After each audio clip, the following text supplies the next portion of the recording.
इस गाड़ी में एक सबसे बड़ी कमी क्या है पता है? अब अगर आप वीडियो में फील कर पाओ या नहीं कर पाओ, मैं यहाँ से अगर लेन चेंज करता हूँ, पीछे से जो गाड़ी है ना कुछ इस टाइप इधर उधर जा रही है, because electronic stability program Tata ने अपने बेसिक वेरिएंट्स में दिया ही नहीं है। छोटी गाड़ियों का फायदा यही है, देखो इतनी कम जगह से टर्न हो जाती है।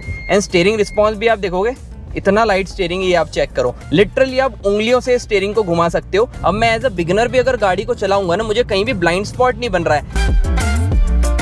क्या आपका भी 6 से 8 लाख रुपए का बजट है, अपनी फैमिली के लिए एक हैचबैक लेने का प्लान कर रहे हो जो रिलायबल भी और अच्छा माइलेज भी निकाल के दे? तो आज की ड्राइव वीडियो आपके लिए रहने वाली है, बिकॉज फ्रेम में आज हमारे साथ है all new updated Tata Tiago facelift variant. Recently company ने लॉन्च करा है, प्रॉपर ड्राइव करके बताने वाला हूँ, बिकॉज बेस वेरिएंट स्मार्ट को आज हम ड्राइव करने वाले हैं। और ये सेगमेंट ऐसा है ना भाई, इसमें इतने सारे ऑप्शंस इंडियन मार्केट में, मारुति सुजुकी से आपको सेलेरियो, वैगनार, स्विफ्ट जैसे ऑप्शंस मिल जाते हैं, ह्यूंडई से नियोस मिल जाती है, टाटा से ही आपको टियागो मिलती है, थोड़ा बजट बढ़ा के एल्ट्रॉस भी मिल जाती है। तो इस गाड़ी को लेना वर्थ इट है कि नहीं, सारी बातें करेंगे। बिकॉज टाटा की जहां तक की बात आती है, बिल्ड क्वालिटी में तो हर कोई टॉप नॉच बोलता है, बट इंजन के जो वाइब्रेशन वाले नोट आते हैं, साथ ही में जो पैनल गैप्स है, वो कहीं ना कहीं इस गाड़ी का एक बहुत बड़ा नेगेटिव बन जाती है। जेन्युइन ड्राइव एक्सपीरियंस रहने वाला है। इस साल 6 से 8 लाख रुपए के बजट में कार लेने का प्लान करा है। वीडियो को एंड तक देख लोगे, आपके सारे डाउट्स क्लियर हो जाएंगे। तो इंट्रो को ज्यादा लंबा रखते नहीं है, चलते हैं इसे ड्राइव करने के लिए। ऑलराइट गाइस, आ चुके हैं टियागो के इंटीरियर में। बेस वेरिएंट ये रहने वाला है, ओनर ने रिसेंटली लिए 2-3 दिन ही हुए, और यहाँ पर infotainment system as an accessory लगा है, बेस मॉडल में आपको मिलता नहीं है।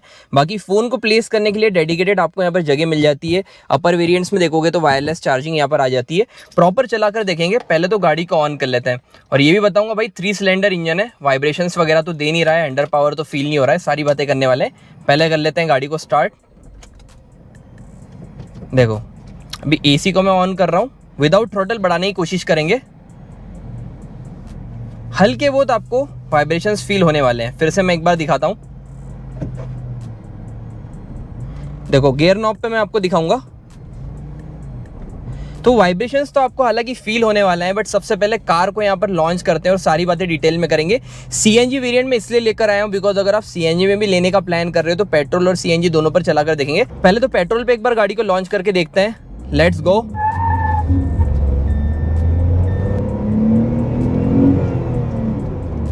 पावर की बात करें, 1.2 लीटर का 3 सिलेंडर इंजन मिलता है। पावर लीनियर ही रहने वाली है। अगर मैं यहाँ से सीएनजी पे भी स्विच कर लूँ, सिंपली बटन को प्रेस करूंगा, सीएनजी पे स्विच हो जाती है। 1.2 लीटर का रेवेट्रॉन इंजन इसमें आपको मिलता है, जो कि 3 सिलेंडर इंजन रहने वाला है। नेचुरली एस्पिरेटेड इंजन ही है। अब स्विफ्ट में भी आपको 1.2 लीटर का 3 सिलेंडर इंजन मिलता है, नियोस में आपको 4 सिलेंडर मिलता है। सबसे कंपेयर करके बताऊंगा। पहले तो यहाँ से यू टर्न लेते हैं। छोटी गाड़ियों का फायदा यही है, देखो इतनी कम जगह से टर्न हो जाती है। एंड स्टीयरिंग रिस्पॉन्स भी आप देखोगे इतना लाइट स्टीयरिंग, ये आप चेक करो।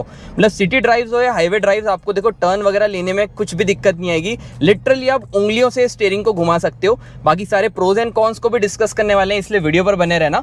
सबसे पहले टियागो की प्राइसिंग की बात करते हैं। अब काफ़ी अफोर्डेबल प्राइस में गाड़ी आ जाती है, 4,70,000 रुपये से स्टार्ट हो जाती है अगर आप स्मार्ट बेस वेरिएंट ले रहे हो। बाकी अगर आप सीएनजी में लेना चाह रहे हो, 1,10,000 रुपये ज़्यादा देना पड़ते हैं। 5,80,000 रुपये की प्राइस में आपको बेस मॉडल सीएनजी मिल जाएगा, और ऑन रोड 6.5 लाख रुपये के आसपास चले जाता है। अब देखो थोड़े बहुत वाइब्रेशंस आपको फील होने वाले हैं। अब अगर आप स्विफ्ट से कंपेयर करते हो या नियोस से कंपेयर करते हो, उसमें वो 3 सिलेंडर वाले वाइब्रेशंस नहीं आते जो आपको टियागो फील कराने वाली है। और इनफैक्ट अभी तो गाड़ी नहीं है, जैसे थोड़ी गाड़ी रन होगी, साथ ही में अगर ऐसे खराब वाले पैचेस पे गाड़ी चलेगी ना, तो आपको रैटलिंग नॉइज इसमें ज्यादा आने वाला है। लाइक अभी नई गाड़ी है, टेस्ट करता है।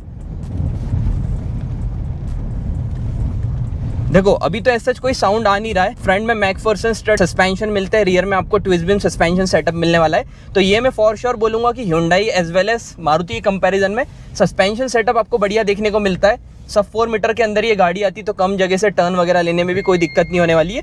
बट ये है कि आपको थोड़ा सा क्लच पे गाड़ी नहीं उठेगी, आपको थ्रॉटल देकर ही उठाना पड़ती है, बिकॉज वो 3 सिलेंडर इंजन का कैरेक्टर रहने वाला है। बाकी यहाँ से हाईवे पे चलेंगे, हाई स्पीड पे स्टेबिलिटी कैसी क्या प्रोवाइड करती है उसकी बातें करने वाले हैं, माइलेज की बातें करेंगे। ओवरऑल देखो 170 mm का ग्राउंड क्लियरेंस है। As such off roading areas पे आपको चलाने में दिक्कत नहीं आएगी। सो मेन हाईवे पे आ चुके हैं। सबसे पहले पावर स्पेक्स की बात करते हैं। देखो एक सर्टेन आरपीएम के बाद आपको पावर फील देने वाली है, बिकॉज पेट्रोल में अगर आप कंसिडर करते हो 85 bhp की पावर, 113 Nm का टॉर्क के इंजन निकाल के देने वाला है। और सीएनजी में लेते हो तो ज़्यादा पावर में डिफरेंस नहीं है। जहाँ 85 की पेट्रोल में आपको सीएनजी में 75 bhp की पावर है, 97 Nm के आसपास टॉर्क निकाल के देने वाली है। 80-100 गाड़ी को आराम से चला सकते हो। और अगर आपको माइलेज भी निकालना है तो कुछ इसी स्पीड में आपको गाड़ी को ड्राइव करना पड़ेगा। स्विफ्ट एंड नियोस से सबसे बड़ा एडवांटेज क्या है पता है? ये देखो 80-90 की स्पीड में अगर आप गाड़ी से लेन चेंज कर रहे हो ना, ये देखो बिल्कुल भी आउट ऑफ लेन नहीं जाती, एकदम स्टेबल लग रही है। बट इस गाड़ी में एक सबसे बड़ी कमी क्या है पता है?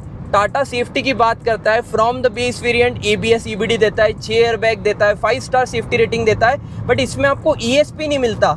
Smart and pure variant, base and second base variant में ESP नहीं मिलेगा। अब अगर आप वीडियो में फील कर पाओ या नहीं कर पाओ, मैं यहाँ से अगर लेन चेंज करता हूँ, पीछे से जो गाड़ी है ना कुछ इस टाइप इधर उधर जा रही है, because electronic stability program Tata ने अपने बेसिक वेरिएंट्स में दिया ही नहीं है, जो कि कहीं ना कहीं भाई सेफ्टी पॉइंट ऑफ व्यू से एक बहुत बड़ा नेगेटिव मुझे लगता है। मतलब आपको मारुति प्रोवाइड कर रही है, Hyundai प्रोवाइड कर रही है, बट टाटा ने इस चीज़ में कॉस्ट कटिंग करी है, सेफ्टी की बात करती है और भाई ESP इसमें दिया नहीं है, बहुत गलत चीज़ है। शार्प लेन्स ले रहे हो हाई स्पीड पे, तो मुझे पुरानी टियागो से ज़्यादा इनसिक्योरिटी इसमें फील हो रही है।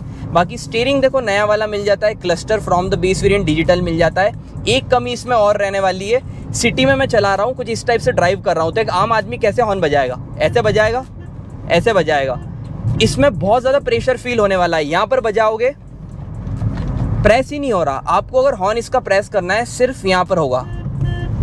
अब मतलब मैं ऐसे ड्राइव कर रहा हूँ तो मुझे हाथ छोड़ के यहाँ पर प्रेस करना पड़ेगा, तो ये एक नेगेटिव है। कंपनी को कहीं ना कहीं बहुत ईज देना चाहिए। मतलब यार कोई भी ड्राइवर अगर ड्राइव कर रहा है तो एक पर्टिकुलर एरिया पे प्रेस नहीं करेगा, कहीं भी प्रेस करेगा, इजीली बजना चाहिए। बट यहाँ पर अगर मैं प्रेस कर रहा हूँ ना, मुझे ज़्यादा एफर्ट्स लगाना पड़ रहे हैं, तो ये एक मुझे कमी लगी। बाकी 3 सिलेंडर इंजन को थोड़े से इंक्लाइन रोड पे प्रॉपर टेस्ट करके देखेंगे। बाकी नो डाउट सस्पेंशन बढ़िया है। देखो 170 mm का ग्राउंड क्लियरेंस है, कहीं भी जर्क्स वगैरह फील नहीं कराते और कंपटीटर से कंपैरिजन में बढ़िया सस्पेंशन रहने वाले हैं। अब सेकेंड गियर पे हूँ, हो सकता है गाड़ी नॉक होकर बंद पड़ जाए, लेट्स सी।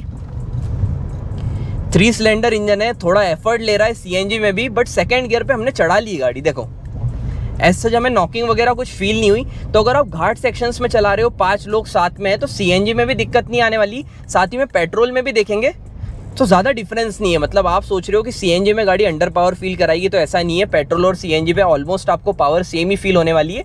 तो देखो इंक्लाइन रोड्स पे मुझे कोई भी दिक्कत नहीं आ रही है, ये आप चेक कर सकते हो, कहीं भी वाइब्रेशंस वगैरह फील नहीं हुए। बाकी यहाँ से यू टर्न ले लेते हैं।